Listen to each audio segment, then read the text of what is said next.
Thank you.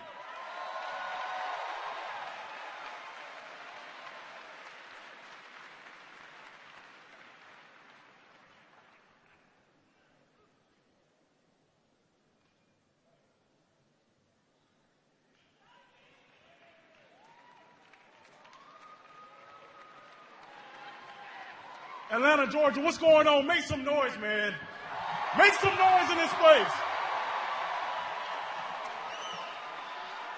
Are y'all feeling the burn tonight? Are y'all feeling the burn tonight? Well, good evening. My name is Danny Glover. I serve as the National HBCU Outreach Director for the Bernie Sanders campaign. And it is a pleasure to be with you tonight in Atlanta, Georgia at Morehouse College. However, before I begin, of course, I have to send my sincere thanks to the 11th president of Morehouse, Dr. John Wilson, and Student Government Association President, Mr. Will Chandler, and the entire Morehouse College community for hosting us today and serving as the perfect campus to take our 2016 Feel the Burn HBCU tour to the next level. Now. I'll be extremely remiss if I did not thank the most important people here, the people who waited for 1 hour. If you waited for 1 hour, make some noise. If you waited for 2 hours, make some noise. If you waited for 3 hours, make some noise. If you waited for 4 hours, make some noise. So thank you. Thank you. You all are the real MVPs, and you don't deserve a round of applause. You deserve a thunderclap, so help me out.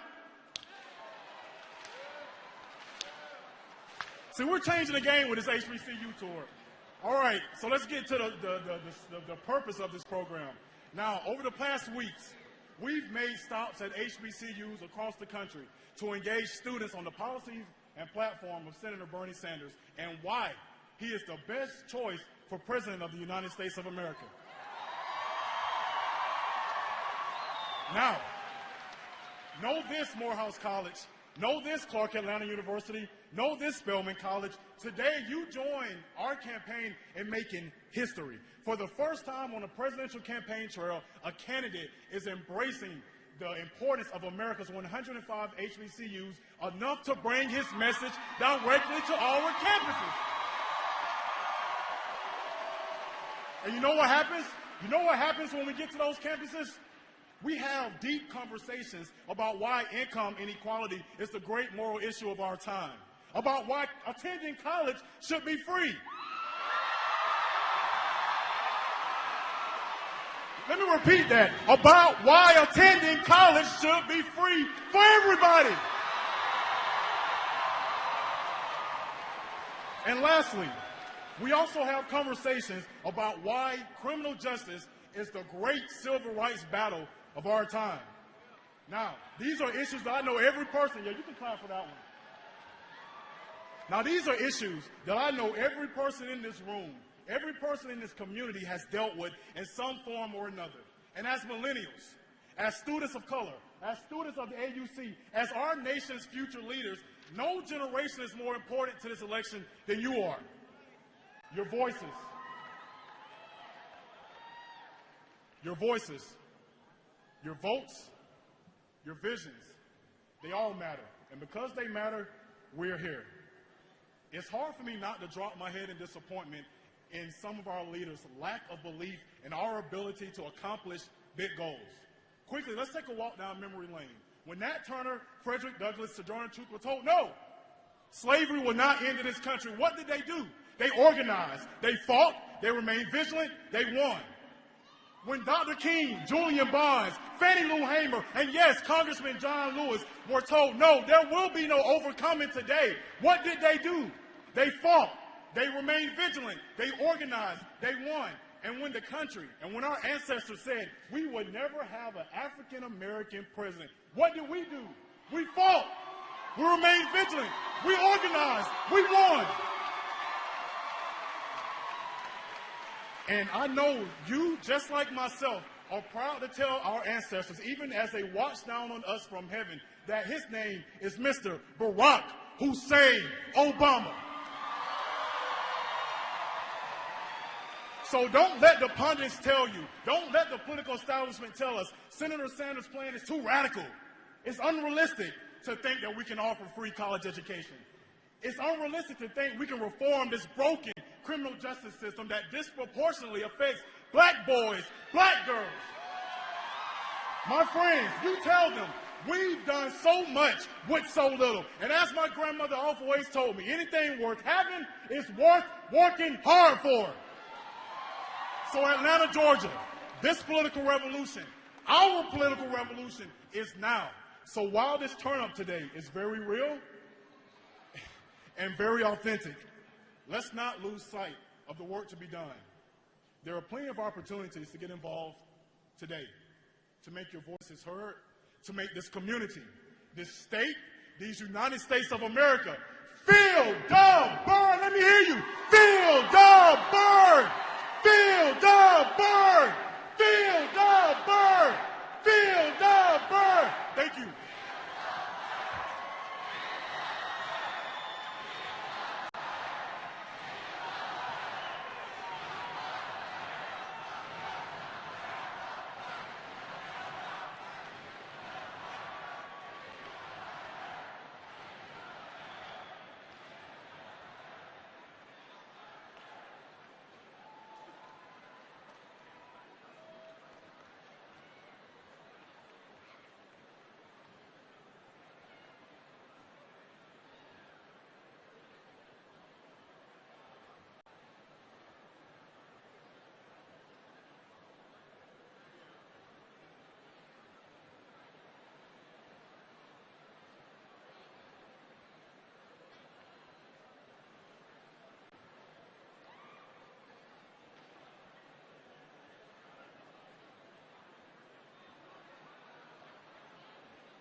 if you go to the crowd, it is a lot of white faces here, but like good part enough. You say 40, I'd say 40.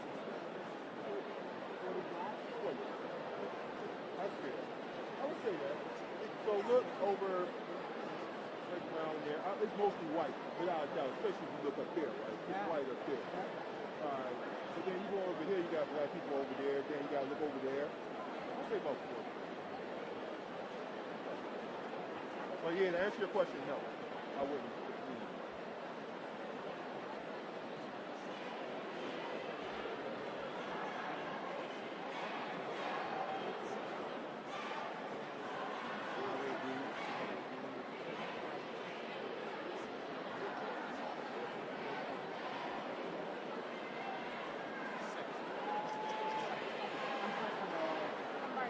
For real.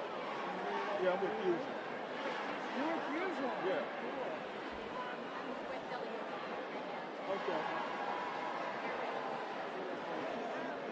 CBS? Okay. You local or you not? He just wants to party. I look at him all the time and say, bro, You put in that big old move, but you see that you're expecting to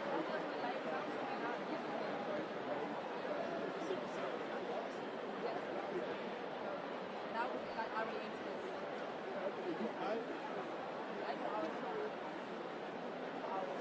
she was a good fight. I've seen her before. That was a weird face. It was like a yawn. It was like. Trisha got a mean right hook. That's why she go to Limley's. Have you been to Limley's? No, but I might need to. My son was about to learn. Trisha's been like $50 a week.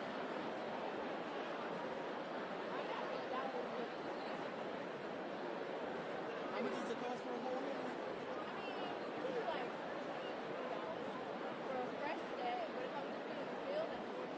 What was it for?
How you doing, Morehouse?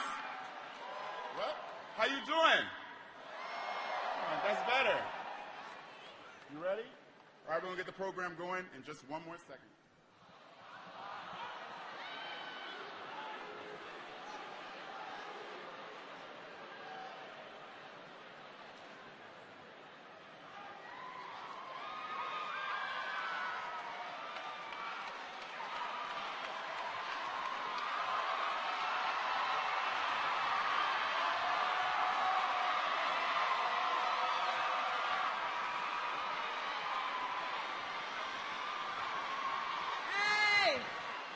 Hey, Morehouse, Spelman, Clark, AU Center.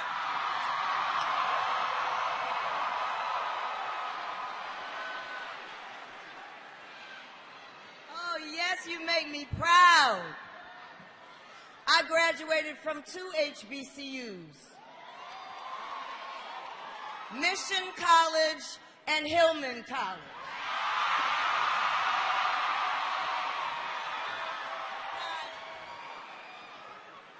No, but y'all are going to the real HBCUs, and I'm proud of you. I'm proud of you for showing up today. I'm proud of you for educating yourselves and being involved in the political process. Using your mind, using your individuality, so you will vote, so you will know what you're voting for, so you will understand the issues at hand, okay? We need you, all right? I want to thank you all for coming, and those of you that haven't been to the Morehouse Spelman AU Center before, welcome. It's a beautiful thing. So as we start this political process and we get more involved, I want to encourage you all to think as individuals, to be careful of falling into too much negativity and backbiting, and think for yourselves. Understand the issues that affect you: college education, prison reform. What am I going to do at 50 when they fire me and I've been working for this company for 20 years and I got to find a new career? How am I going to take care of my parents when they get older and my children when they're getting ready to go to college? This is our country. There's no other country like America where we are given a voice, and we need to use our voice, okay? Don't lay down on this election, and don't lay down on the midterm elections, okay?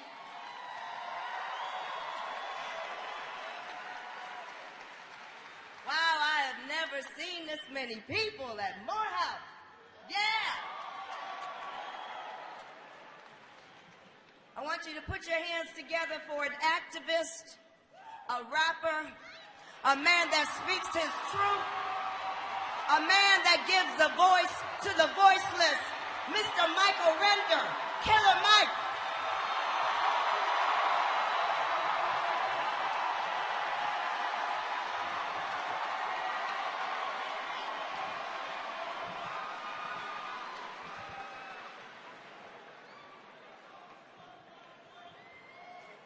Do you guys feel the burn?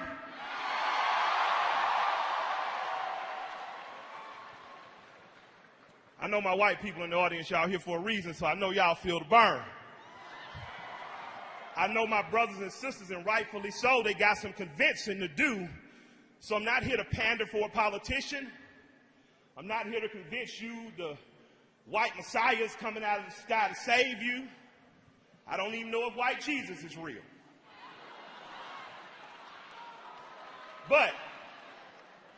But before I was a freshman here in 1993, before I was a student at Frederick Douglass High School, 3 exits to the west that way, before I was a kid at Collier Heights Elementary and growing up in Collier Heights,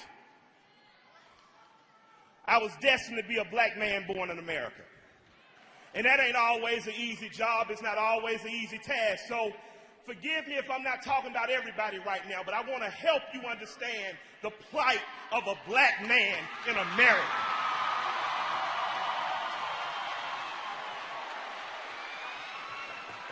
This didn't happen to me yesterday. This didn't happen to me the day before. This happened to me today. I was stopped. I was accosted. Somebody threatened to arrest me because I said I didn't like the way they were talking to a black woman. And to that black Secret Service agent, I'm going to just simply say shame on you. But you didn't know no better. You didn't know that you were talking to a well-informed young man. You didn't know that you were talking to a disciple of Martin Luther King. You did not know that you were talking to a social justice warrior. And I appreciate you doing your job. Oh, I appreciate you doing your job. But then it got worse. Then I left you and I saw a white Secret Service agent, God bless him, he told me he didn't care if I was purple. I said, well, man, they don't make purple people. Then he said, well, you don't pay my salary. I said, but I'm a taxpayer. I think I do. And I didn't do it because I wanted to show anybody up. Because my father was a police officer, and I love the fact that law enforcement in Atlanta looks like me. I did it because I don't care what your job is. I don't care who we're here to protect. I don't care what we think we're protecting. We're here on this great campus because slaves chose to educate their children. We're here. We're here because black men and women have put it on the line for this country since the day you brought our black ass off a boat. We have been here.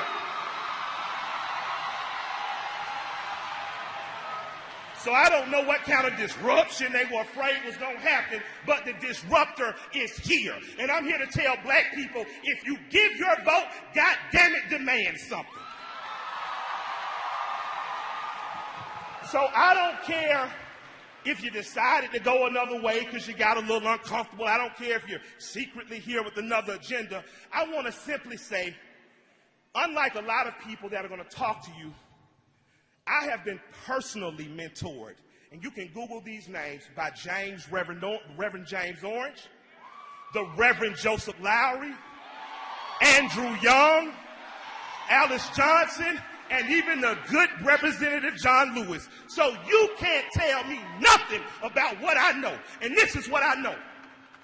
If you line up Martin Luther King Jr. social policy for the poor, for the downtrodden, for the weak, for the woman, for the gay, for the people of color, for the people in abject poverty throughout this country, if you take that and you put it on a board, and then you line up all your candidates from all the parties, and you say, well, what's your policy? There's only one candidate whose policy lines up. There's only one candidate. Now, 2 weeks before, when he didn't have no Secret Service, he wasn't that popular, they weren't worried about nothing happening to him. But today we got so much Secret Service and we're thankful that they're here. We know that our job is being done. We know that we have recognized someone with the proper social justice policy for this country. When people tell us, hold on, wait a while, and that's what the other Democrat is telling you. Hold on, Black Lives Matter. Just wait a while. Hold on, young people in this country. Just wait a while. And then she get good. She have your own mama come to you. Your mama sit down and say, well, you're a woman. But I talked to Jane Elliott a few weeks ago, and Jane said, Michael, a uterus doesn't qualify you to be president of the United States. You have to have policy that's reflective of social justice. Paying women a fair wage is social justice. Making sure that minorities have jobs is social justice. Ending a bullshit drug war is social justice. Making sure our children can go to college is social justice.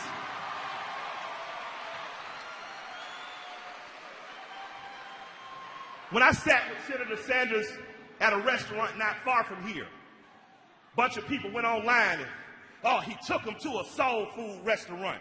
You're damn right. Because I wanted him to know that I'm not taking you here for the chicken.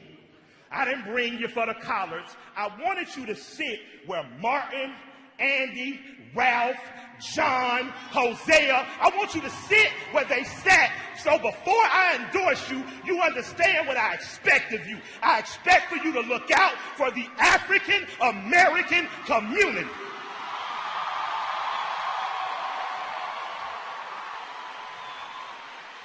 And I hear them tell our white brothers and sisters all the time, it's not your fight to fight. It's going to be okay later. And I look at people try to contrive ways of getting black and white people together. But in Atlanta, Georgia, if you look around, this ain't Georgia Tech. White people are here. This is Morehouse. If you look at Atlanta, Georgia, the Teamsters that are here, that are white, that work with James Orange, these out on the other side of town. This community is showing the rest of the nation how blacks and whites and Latins and gays and women and men can work together for the betterment of us all.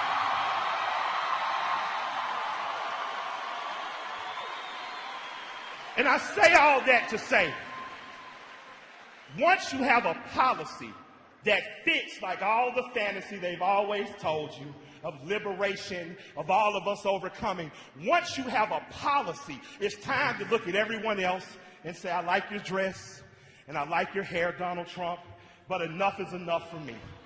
Enough of the political games for me. Enough of the bullshit. We deserve better. We have Bernie Sanders as our next United States president. Thank you, Morehouse. Michael Render, class of 1997.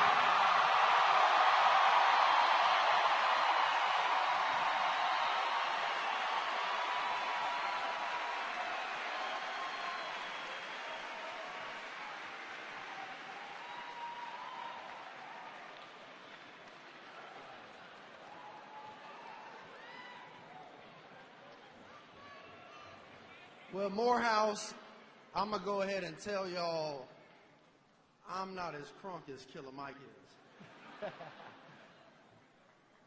Now, for those of you who may not know, my name is Justin Bamberg. I'm a state representative from South Carolina.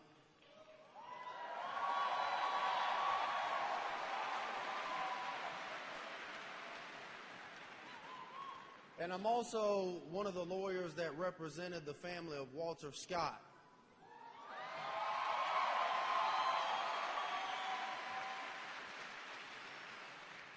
And I stand before you today a diehard Bernie Sanders supporter.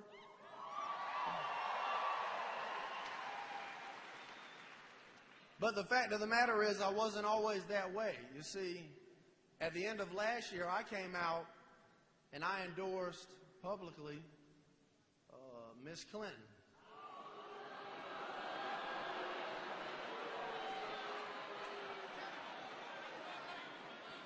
Now, before y'all start throwing stuff, hear me out, because there's a point behind this. You see, in the very beginning, I never really gave Bernie Sanders the time of day. I looked at it like, I was a young guy from South Carolina. I never met anybody from Vermont. But then people started telling me, hey, Rep. You see, where I'm from, they call me the people's rep. They said, hey, Rep, take a look at Bernie Sanders. So what I started to do is I started to open my eyes and I started to open my ears. And I started to listen to the things that Bernie Sanders was talking about. Racial justice.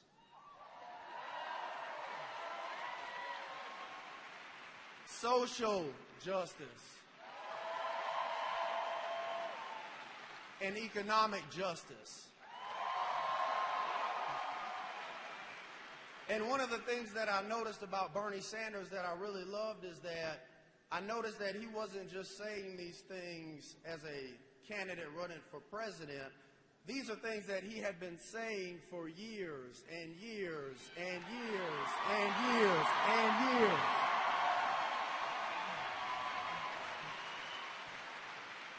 So I say that to say this, is that there are non-believers out there.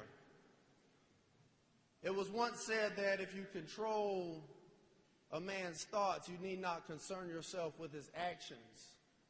And there are non-believers who want to control your actions and control your thoughts and control the way that you vote. But I'm standing here today as living testament that you can make up your own mind. And I charge each of you to make the decision to support Senator Sanders because he is a leader that can lead us today, tomorrow, and well into the future. Feel the burn.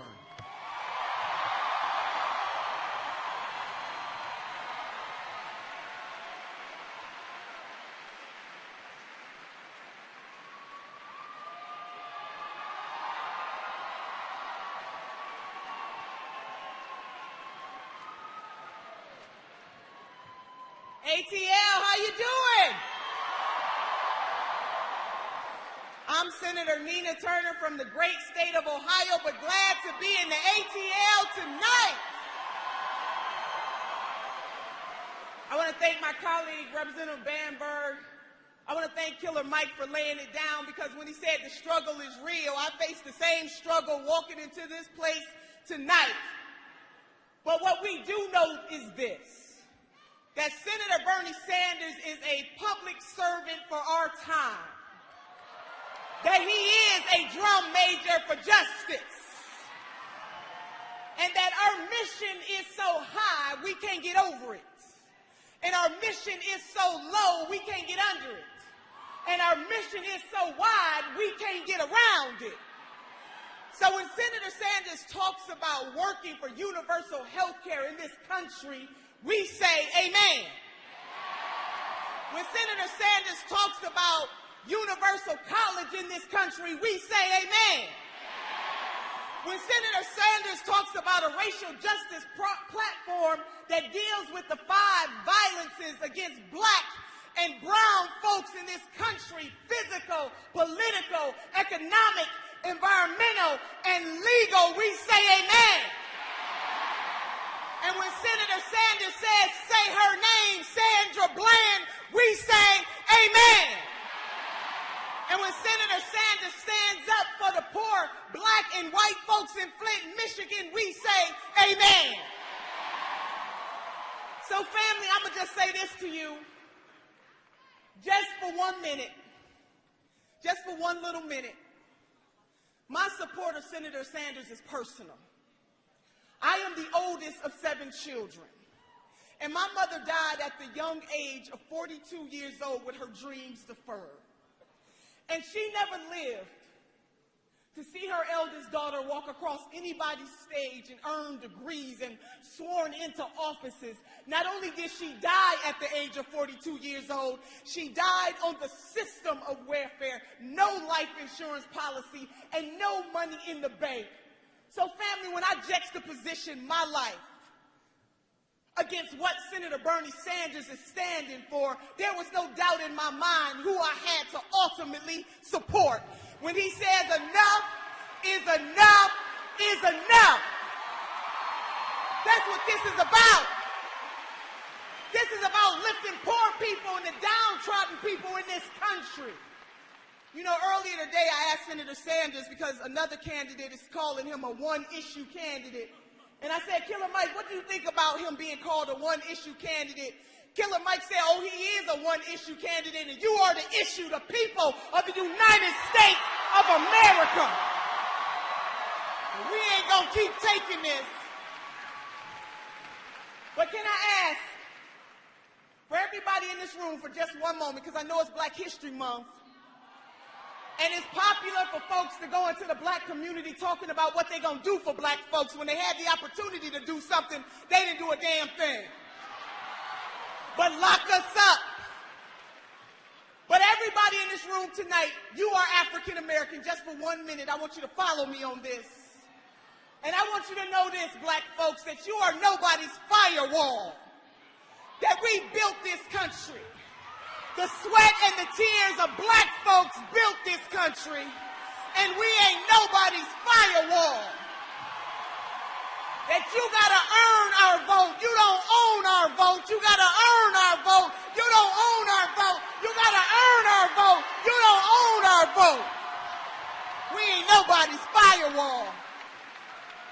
That in this country, seasoned and young, black, white, Asian, Native American, gay, straight, Latino, the mosaic of humanity, we are better together. And we gonna do this thing So I want to close with my grandmother's 3 bones, because young folks, I want you to take her 3 bones. I had an opportunity to talk to some Morehouse men, and I got to give it to the Morehouse men. They are on fire for Senator Bernie Sanders. But one of your colleagues talked about being homeless as a younger man, and he has a consciousness that says that when he gets his degree, even before he gets his degree, that he's a conscious capitalist, that he understands that we rise and fall together. He understands that it takes all of us to lift in this nation. But I want to leave you with my grandmother's 3 bones: the wishbone, the jawbone, and the backbone. Grandma said the wishbone will keep you hoping and praying, because hope is the motivator, but the dream is the driver. The reason why we do what we do each and every day is because we hope and believe that tomorrow will be better than today. She said the jawbone will give you courage to speak truth to power. But the most important bone of them all, the superfragilistic expialidocious bone, is the backbone. Because the backbone will keep us standing through all of our trials and our tribulations. And in this life, we're going to go through some stuff, but you can't have a testimony without a test. And I want you to leave here today deciding in your mind that you are going to make this world a better place. Titles are good, but purpose is better. Titles are good, but purpose is better. Titles are good, but purpose is better. And Senator Sanders lives that purpose each and every day. And that is why I am sure enough feeling the burn. So now, can you do something for me, folks? When I say feel, you say burn. Feel. Feel. Feel. Feel. Feel. Feel. Feel. Feel. Man, God bless you. I want to bring up one of your own, Senator Fort, who is a progressive activist in this state of Georgia. I want you to put your hands together for Senator Fort.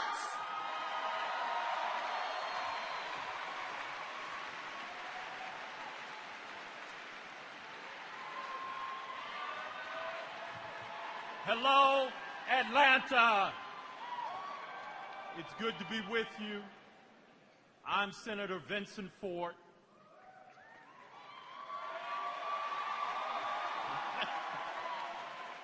And I'm honored to be here tonight in the Atlanta University Center, where I've spent the majority of my adult life teaching young people. I'm glad to be with so many old friends and even more new ones. But let me tell you why I'm here. I'm here because we must make Bernie Sanders the next President of the United States.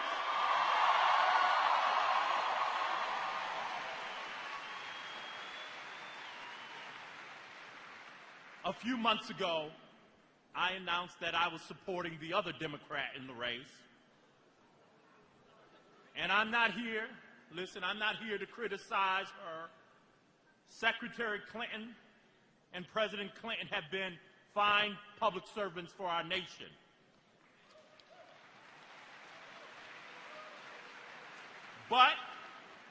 But this year, we have a unique and historic opportunity to truly change America.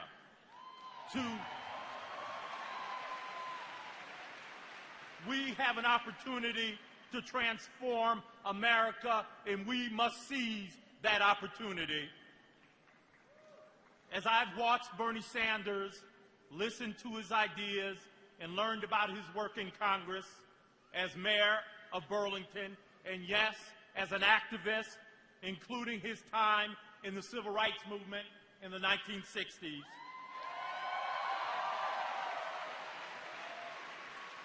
I have come to the same conclusion that all of you have. Bernie Sanders is the president America must have at this moment. Now, I have 3 big reasons for endorsing Senator Sanders tonight. The first is his courage to take on the Wall Street billionaires. Those billionaires who have seized control of our nation's politics. As a member and this is personal for me, because as a member of the Georgia State Senate, I led the fight within Governor Roy Barnes, to pass the strongest law against predatory lending. That deserves some applause.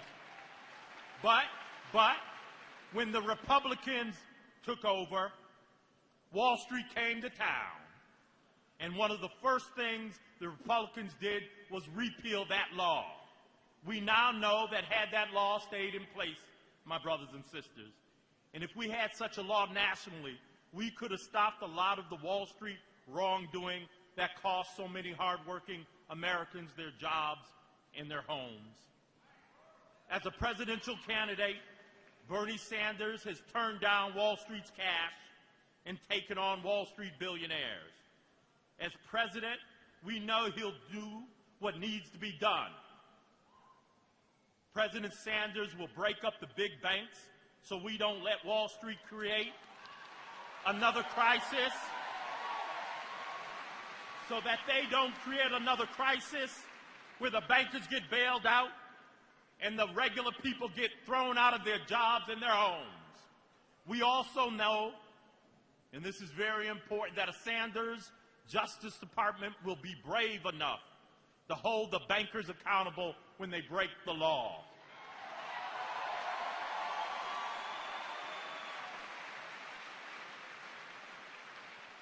My second big reason for supporting Bernie Sanders is because he's the only candidate with a health care plan, Medicare for all, that will guarantee health care for every American.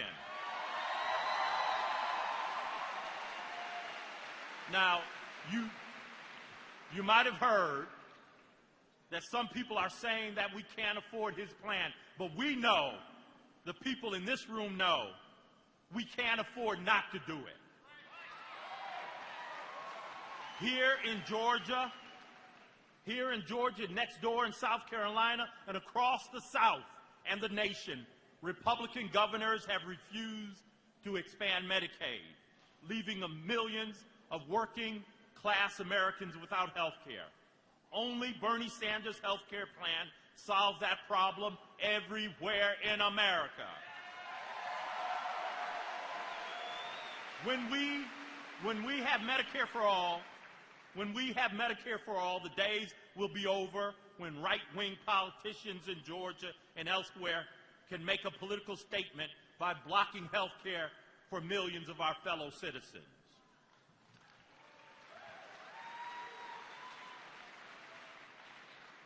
My third reason for backing Bernie Sanders is our fight for 15.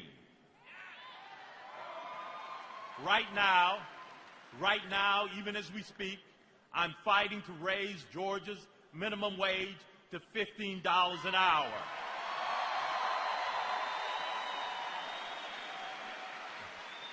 And we're doing that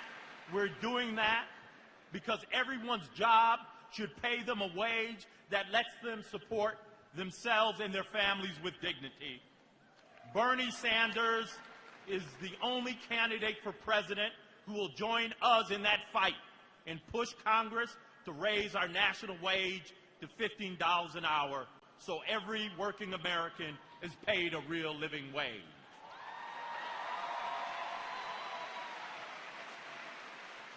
That's why I've joined you. That's why I've joined you here tonight, and why I'm going to work every day through November 8th as hard as I can to make Bernie Sanders the 45th President of the United States.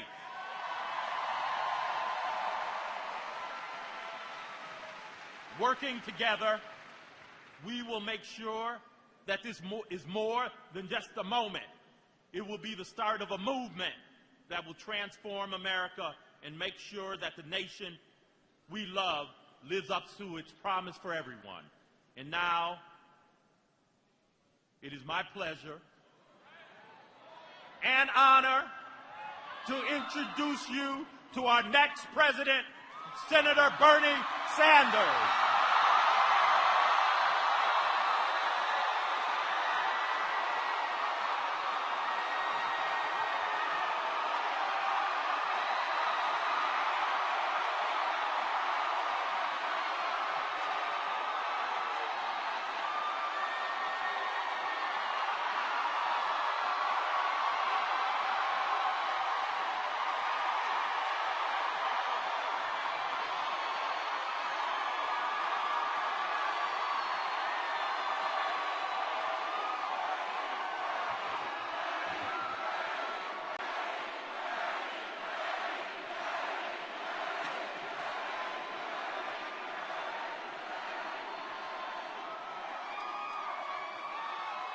Thank you, Morehouse.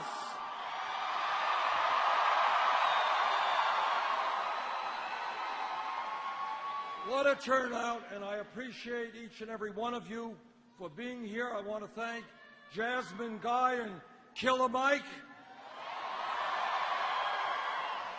and Senator Nina Turner, and State Rep Justin Bamberger, and State Senator Vincent Fort for their support.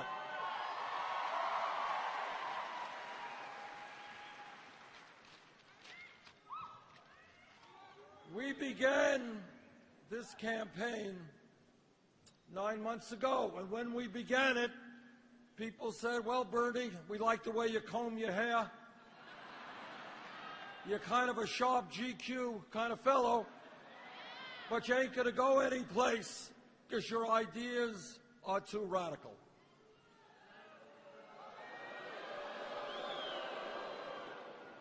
Turns out that wasn't quite the case.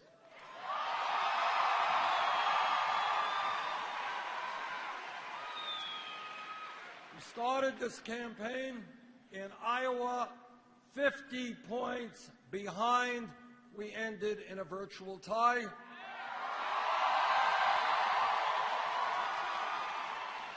We started in New Hampshire 30 points down. We won.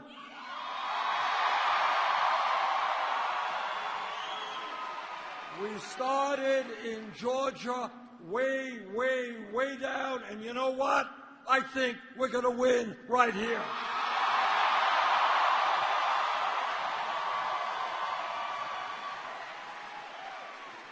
And the reason for that is that people understand that our country today faces some enormously serious problems, and they understand that establishment politics and establishment economics just isn't going to do it.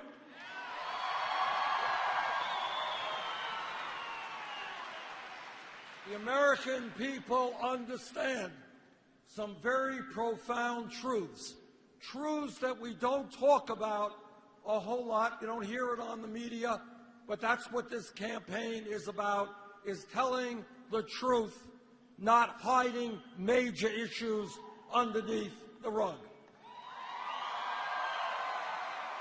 So let's talk about some basic truths in America. Number one, we have a campaign finance system that is corrupt,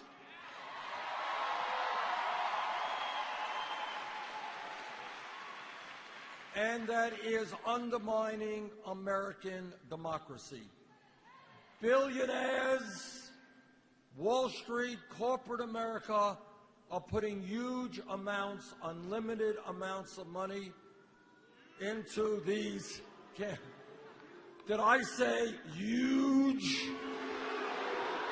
Huge? All right. That's what I said, and that's what I said. All right. But here is what is not funny. What is not funny is that millions of Americans from World War II on have fought and sometimes died to defend American democracy.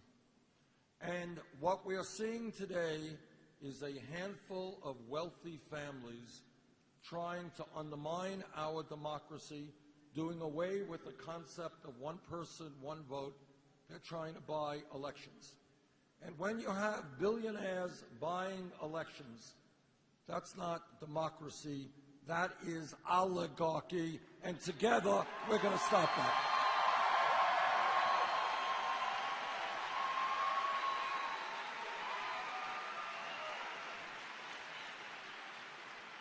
Yep, the billionaires have more money than you do. But in a democracy, your vote, your political efforts should be as important as theirs.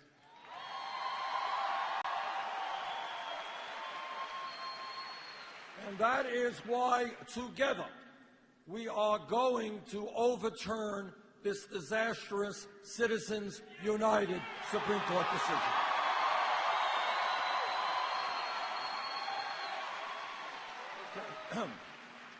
That's issue number one, a corrupt campaign finance system undermining American democracy. Issue number two, we have today a rigged economy. What it means is that the average person, whether in Georgia or in my state of Vermont, person is working longer and longer hours. We got millions of people in this country, despite exploding technology, increased worker productivity, they're working not one job, 2 jobs, 3 jobs, trying to cobble together some income and some health care. Mom is working, dad's working, the kids are working, marriages are suffering, kids don't get the attention they deserve and need, and yet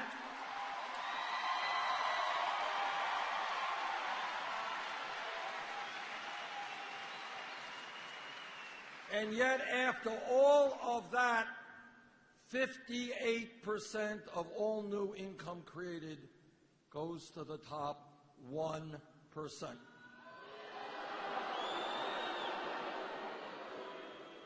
Now, I want to give you an example of what a rigged economy is about. There are many examples. Let me just give you one.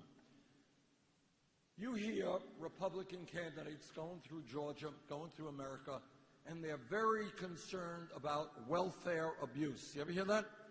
Oh, poor people are ripping off the welfare system. Terrible, terrible, terrible. In America today, the wealthiest family is the Walton family who owns Walmart. Well, it turns out that the major welfare recipient in America is the Walton family. And you know why that's the case? Because the wages they pay their workers are so low that many of their workers are forced to go on Medicaid, food stamps, subsidized housing. And you know who pays for those food stamps, Medicaid, and subsidized housing? You do.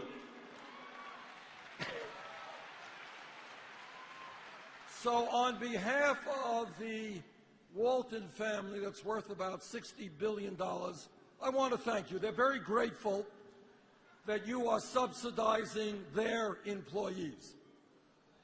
But I think the important point here is that the Walton family, the wealthiest family in this country, has got to get off of welfare, pay their workers a living wage.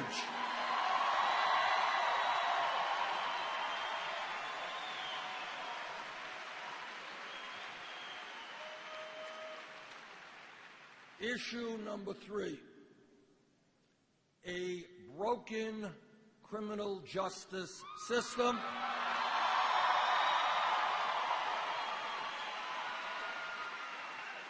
tied to institutional racism.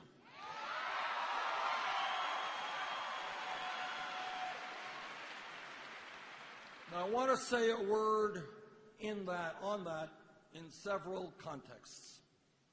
Some of you may have read that 3 weeks ago, one of the largest financial institutions in this country, Goldman Sachs, reached a settlement with the U.S. government for $5 billion. $5 billion.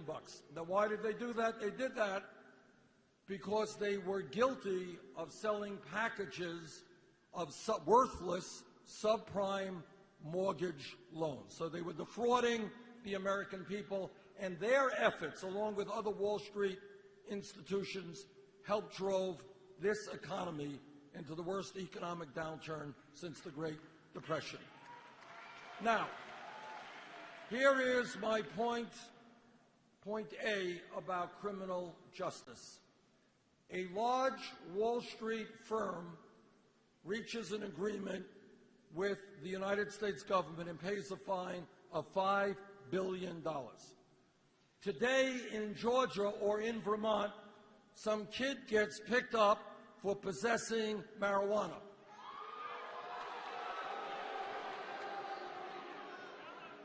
The kid who gets picked up for possessing marijuana will have a police record for his entire life, making it harder for him to get a job. The executives on Wall Street, whose greed and illegal behavior help destroy the American economy, they don't get a police record.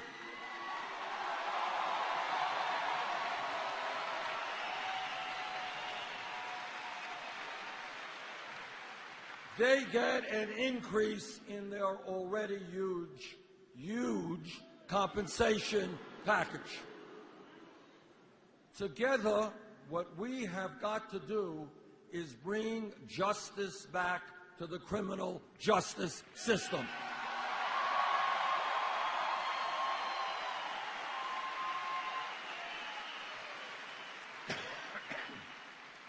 When we talk about criminal justice, let us understand one very, very disturbing fact. And this is an issue together we will address and we will resolve. In America today, we have more people in jail than any other country on earth. China has 4 times our population. We have more people in jail than China does. So we have got to ask ourselves, why is that? Why does it happen? How do we turn that around? For a start, let me mention something that you may not be aware of. In this country today, youth unemployment for high school kids, people who graduated high school between 17 and 20, if the kids are white, it is 33% Latino, 36% African American, 51% unemployed or underemployed. Now, if anybody here does not see the connection between kids without jobs, without adequate education, and the fact that we have more people in jail than any other country, you are missing an important point.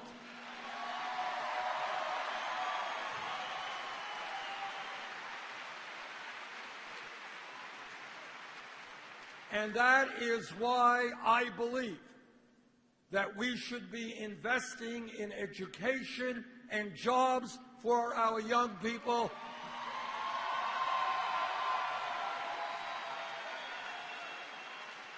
Not more jails or incarceration.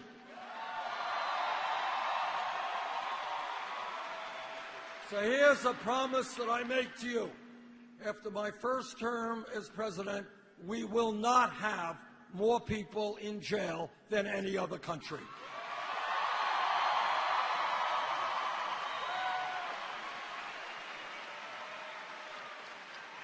And here's, when we talk about criminal justice, let us all be very clear that together we are going to end the horrors that we have seen time and time again on TV of unarmed African Americans being shot and killed by police officers.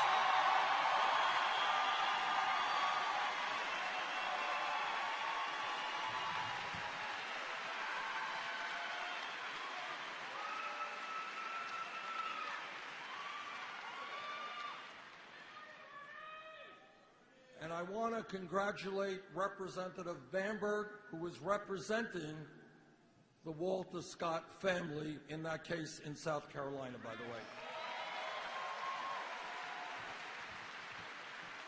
But here's the story. I was a mayor of Burlington, Vermont for 8 years.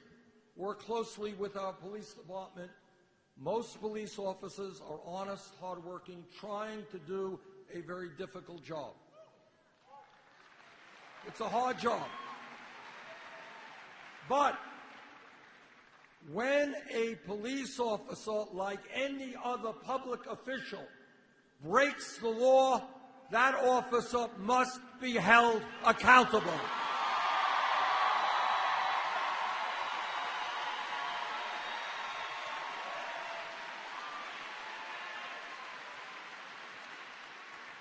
Police departments are run by local governments, but the federal government can play a very important role in such areas as developing protocols regarding the use of force. Lethal force is the last resort, not the first resort.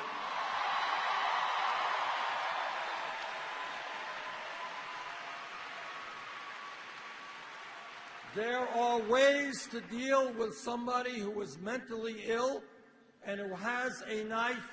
We can deal with that without killing him.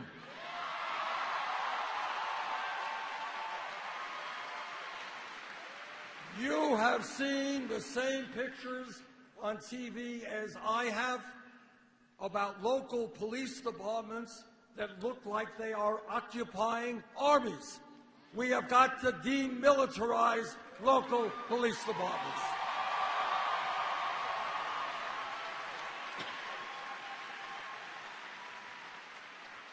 In America, police departments should reflect the diversity of the communities they serve.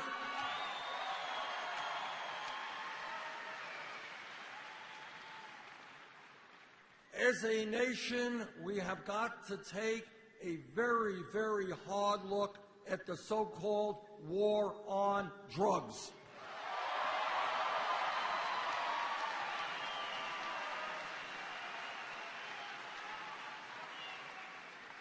Over the last 30 years, millions of Americans have been arrested for possessing marijuana.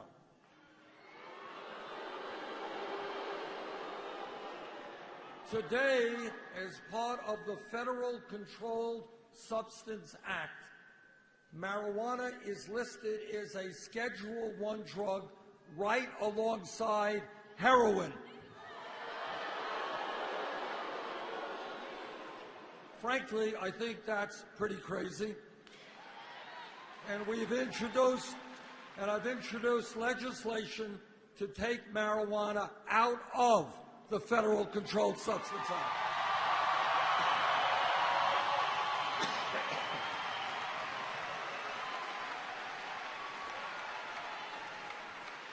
Now, states have the right to legalize marijuana or not. That's a state issue.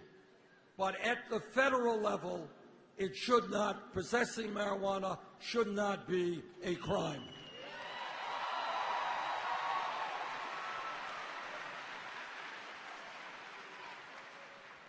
And when we look at criminal justice, we know, everybody here knows, people who have had problems with drug addiction, with substance abuse, with alcohol overuse. We have got to recognize that substance abuse is a health issue, not a criminal issue.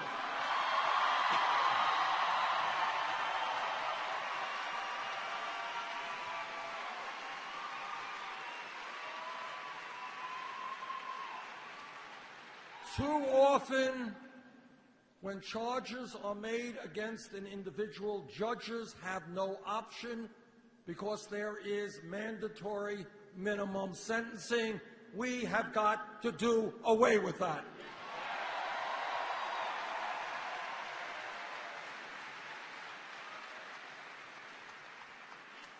The United States of America is one of the very few industrialized countries that maintains the death penalty. Too many innocent people have been executed. And in a world of violence, of incredible violence, I do not believe that the government, our government, should be part of that violence, of that killing. I oppose the death penalty.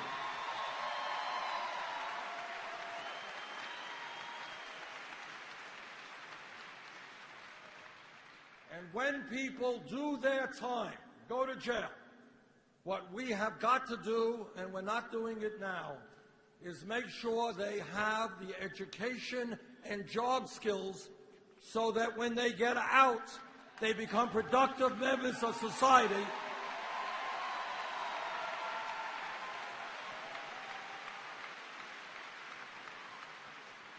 And not go back to the same environment which got them in jail in the first place. Now, my friends, the reason I believe that our campaign is doing as well as it is because the American people know that there are fundamental problems that require big thinking, that people are tired of little thinking. They want this country to move forward in a bold way.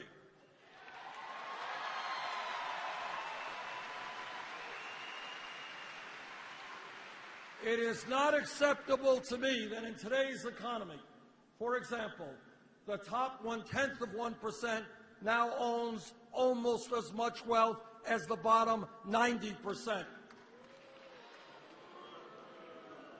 It is not acceptable that the wealthiest 20 people own more wealth than the bottom 150 million Americans. So you guys ready for a radical idea? Together,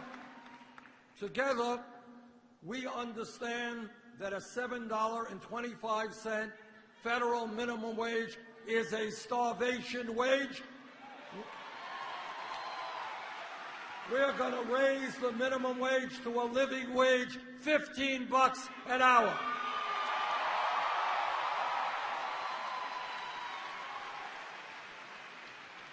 And I hope that every man in this room will stand with the women in the fight for pay equity for women workers.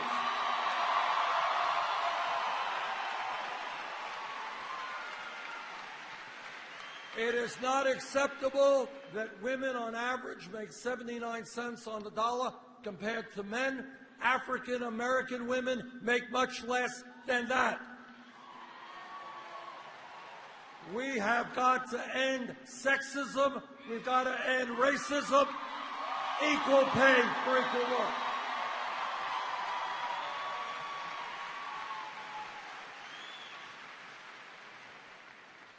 And when real unemployment is close to 10%, youth unemployment off the charts, we have got to create millions of decent paying jobs. As a nation, we should be hiring teachers, not firing teachers.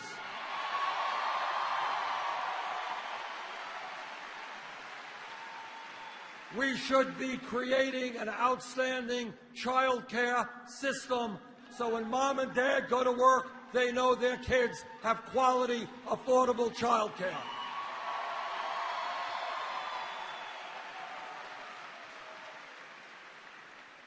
Yesterday, I had a meeting which was one of the most difficult and distressing meetings that I've ever had in my life, and I've had many difficult meetings. This meeting was with 7 or 8 people from Flint, Michigan. What they told me in terms of what is going on in Flint today made me shut up. It was incomprehensible to me that what they described was going on in the United States of America in the year 2016. Beyond belief. That's more than that ain't right. That is so disgraceful, so horrible.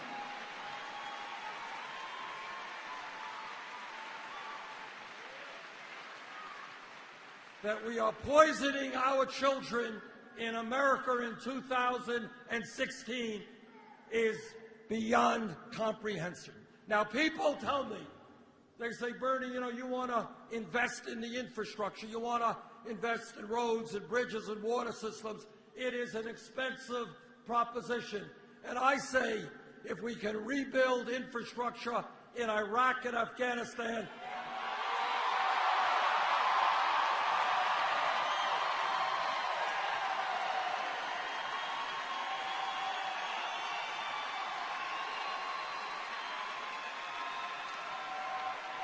We damn well can rebuild Flint, Michigan, and other communities that are now disintegrating.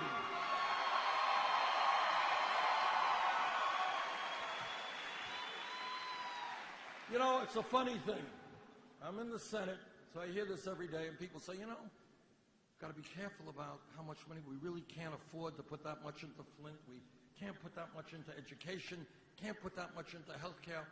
But I want all of you to remember that when Congress decided to spend trillions of dollars going to war in Iraq, nobody worried about the money.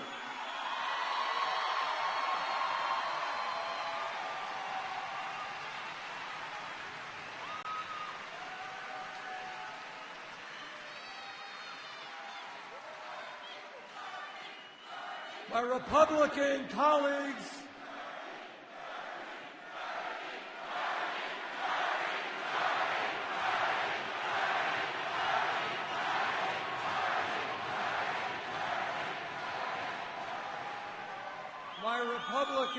colleagues tell us it's just not enough money to help Flint. There's not enough money to do child care. There's not enough money to address the fact that we have the highest rate of childhood poverty of any major country. Not enough money to help seniors who can't afford their prescription drugs. Just can't do it. But at the same time, they want to give hundreds of billions of dollars in tax breaks to the top 0.2%.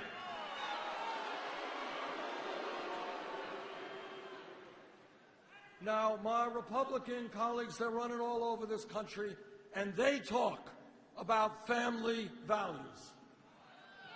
But I want everybody here to understand what they mean when they talk about family values. What they are saying is that no woman in this room, in this state, in this country should have the right to control her own body.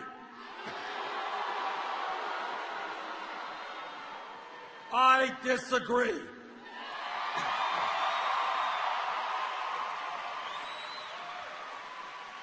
What they are saying is that our gay brothers and sisters should not have the right to get married. I disagree.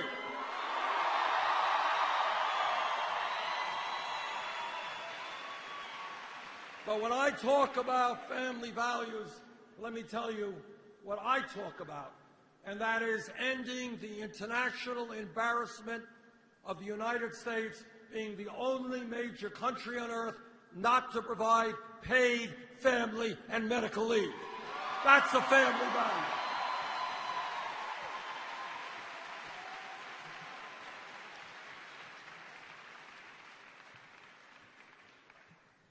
Everybody knows, or should know, that the United States does not do well unless we have the best educated population in the world.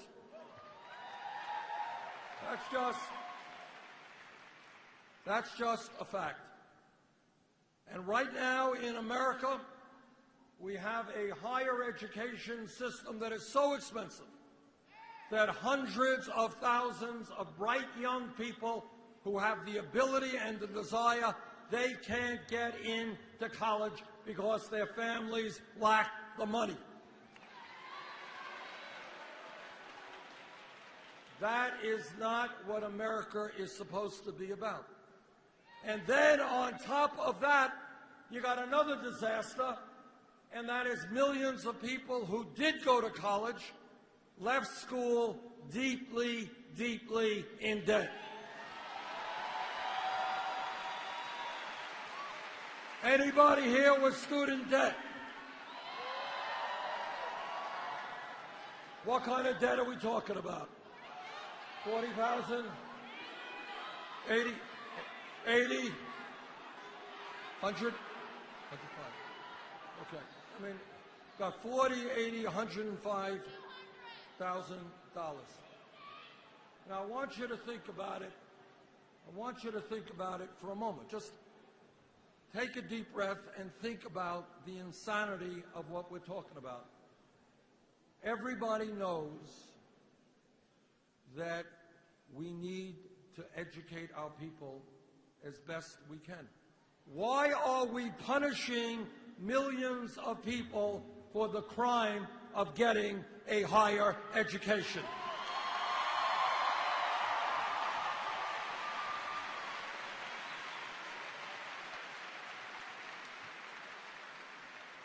A few months ago, I talked to a young woman, graduated dental school, $400,000 in debt.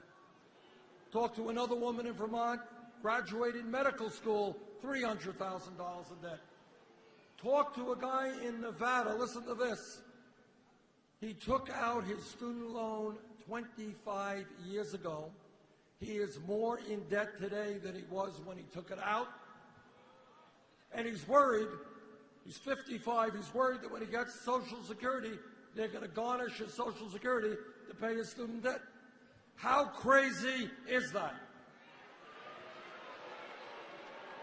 So we need to radically change our priorities regarding education. We need to make public colleges and universities tuition free.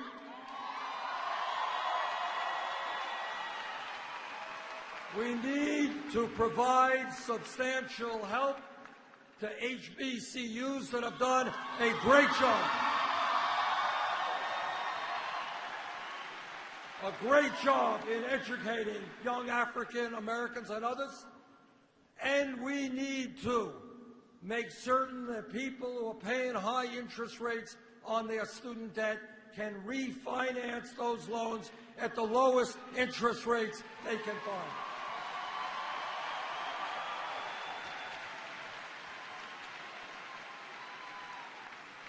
The revolution I want is that every kid in this country, kids who come from families like mine, where my mom and dad never went to college, I want every kid in this country to know that if he or she does their schoolwork, pays attention in school, they will be able to get a college education regardless of the income of their families.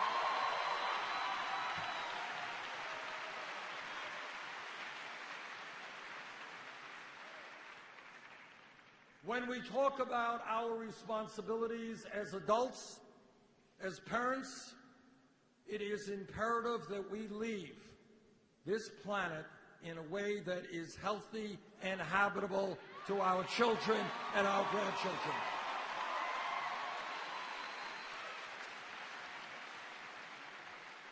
Now, I understand that that great American scientist, Donald Trump,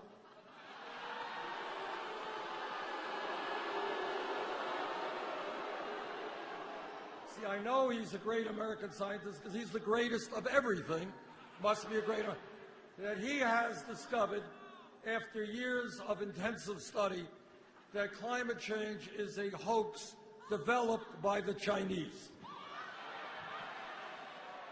Now, I found that very shocking because I thought that Trump would have discovered, in his view, that climate change was a hoax developed by the Mexicans or the Muslims, not the Chinese, you know. But here is the truth. The truth is that climate change is real. It is already doing devastating problems. And we have a moral responsibility to transform our energy system away from fossil fuel to energy efficiency and sustainable energy.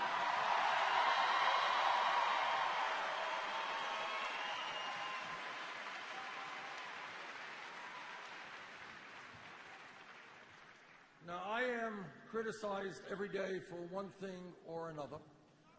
That's all right. That's exactly all right. And here's one of the things that I'm criticized for, is that I happen to believe that in this great country, we should be able to do what every other major country on earth does, and that is guarantee health care to all of our people.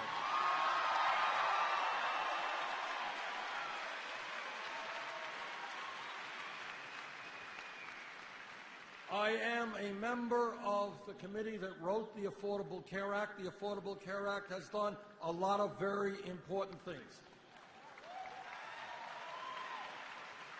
We have done away with this abomination of pre-existing conditions.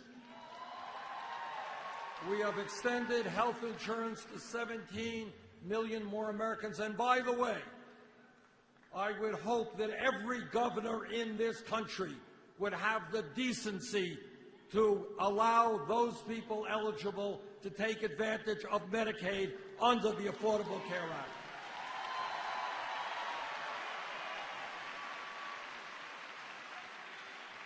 But while we've made progress in health care under President Obama's leadership, there is still much to be done. 29 million Americans, no health insurance.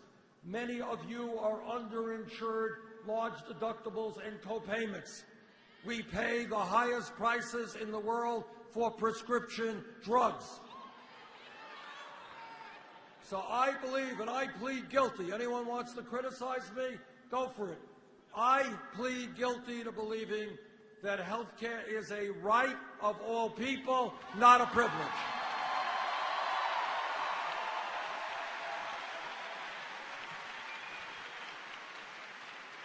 And that is why I believe in a Medicare for all single-payer program.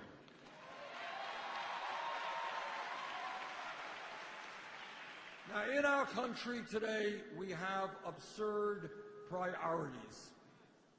We have more income and wealth inequality. We have the highest rate of childhood poverty. We give huge tax breaks to billionaires, but moms can't find affordable, quality child care. We spend more money per person on health care, and 29 million Americans have no health insurance at all. To my mind, and what the political revolution that I've been talking about means, is that as a nation, we come together, black and white and Latino and Asian American, young and old,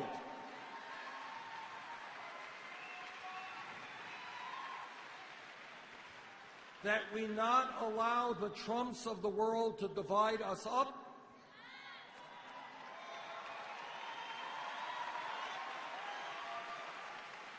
And when we do that, my friends, there is nothing we cannot accomplish.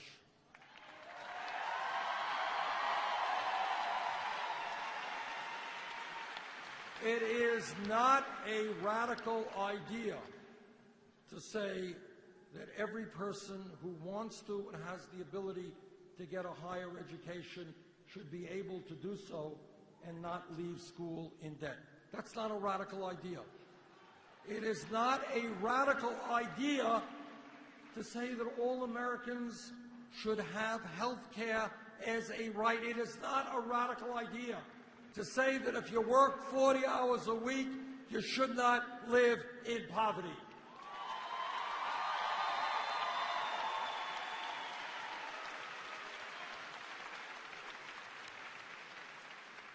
It is not a radical idea to say that we do not have to tolerate a corrupt campaign finance system.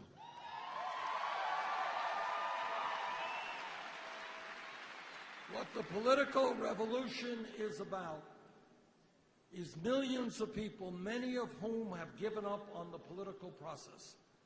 Many of them say, why would I possibly want to vote? What the revolution is about is saying to those people, stand up, fight back, take back your own government.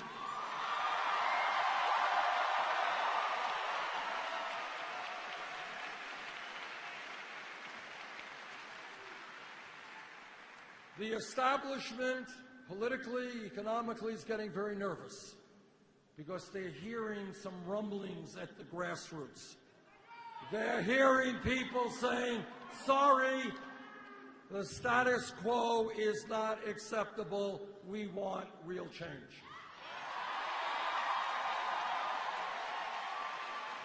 So tonight, I ask for your support here in Georgia. I ask for you to participate in the political revolution.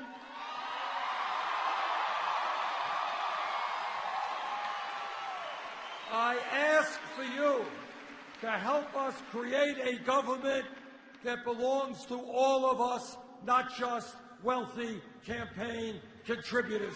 Thank you all very much.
If there was a fire,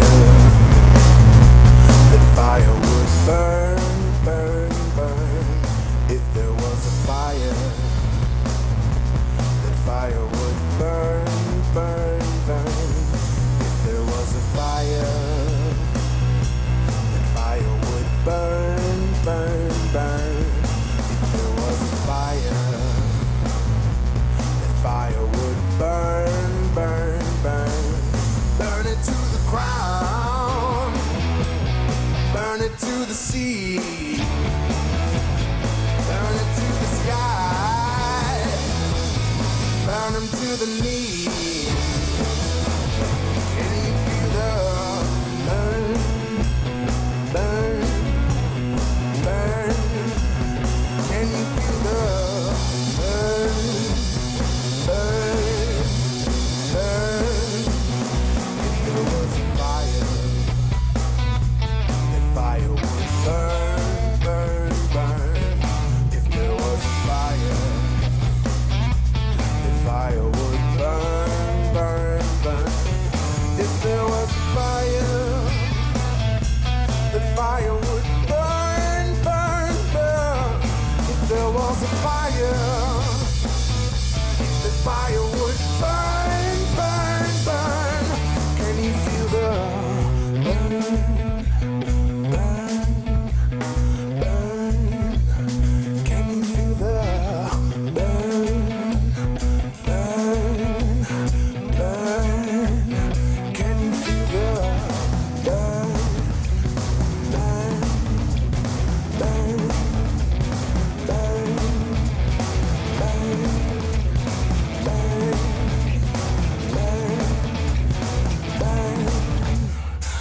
it to the ground, burn it to the sea, burn it to the sky, burn it for the need. Can you feel the burn, burn, burn? Can you feel the burn, burn, burn? Can you feel that fire would burn, burn, burn? And there is a fire. That fire will burn, burn, burn. If there was a fire, that fire would burn, burn, burn. And there is a fire. That fire will burn, burn, burn.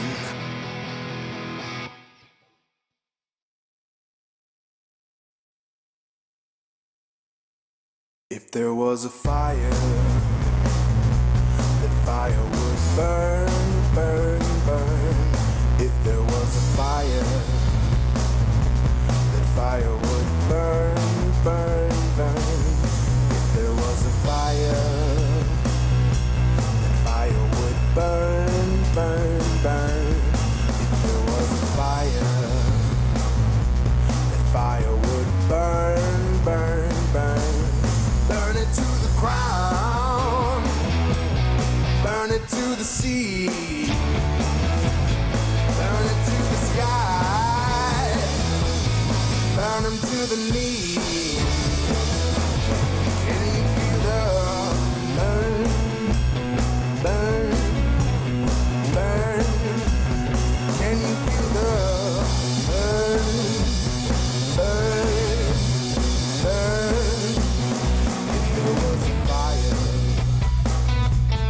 fire would burn, burn, burn. If there was a fire, the fire would burn, burn, burn. If there was a fire, the fire would burn, burn, burn. If there was a fire,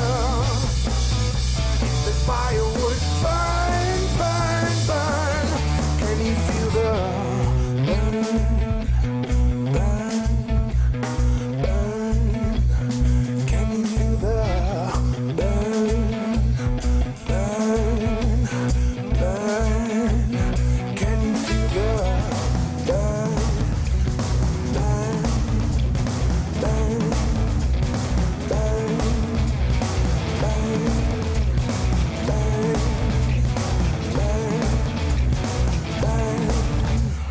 Burn it to the ground, burn it to the sea,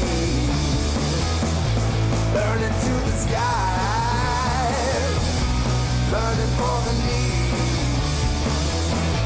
Can you feel the burn, burn, burn? Can you feel the burn, burn, burn? Can you feel that fire would burn, burn, burn? And there is a fire. That fire will burn, burn, burn. If there was a fire, that fire would burn, burn, burn. And there is a fire. That fire will burn, burn,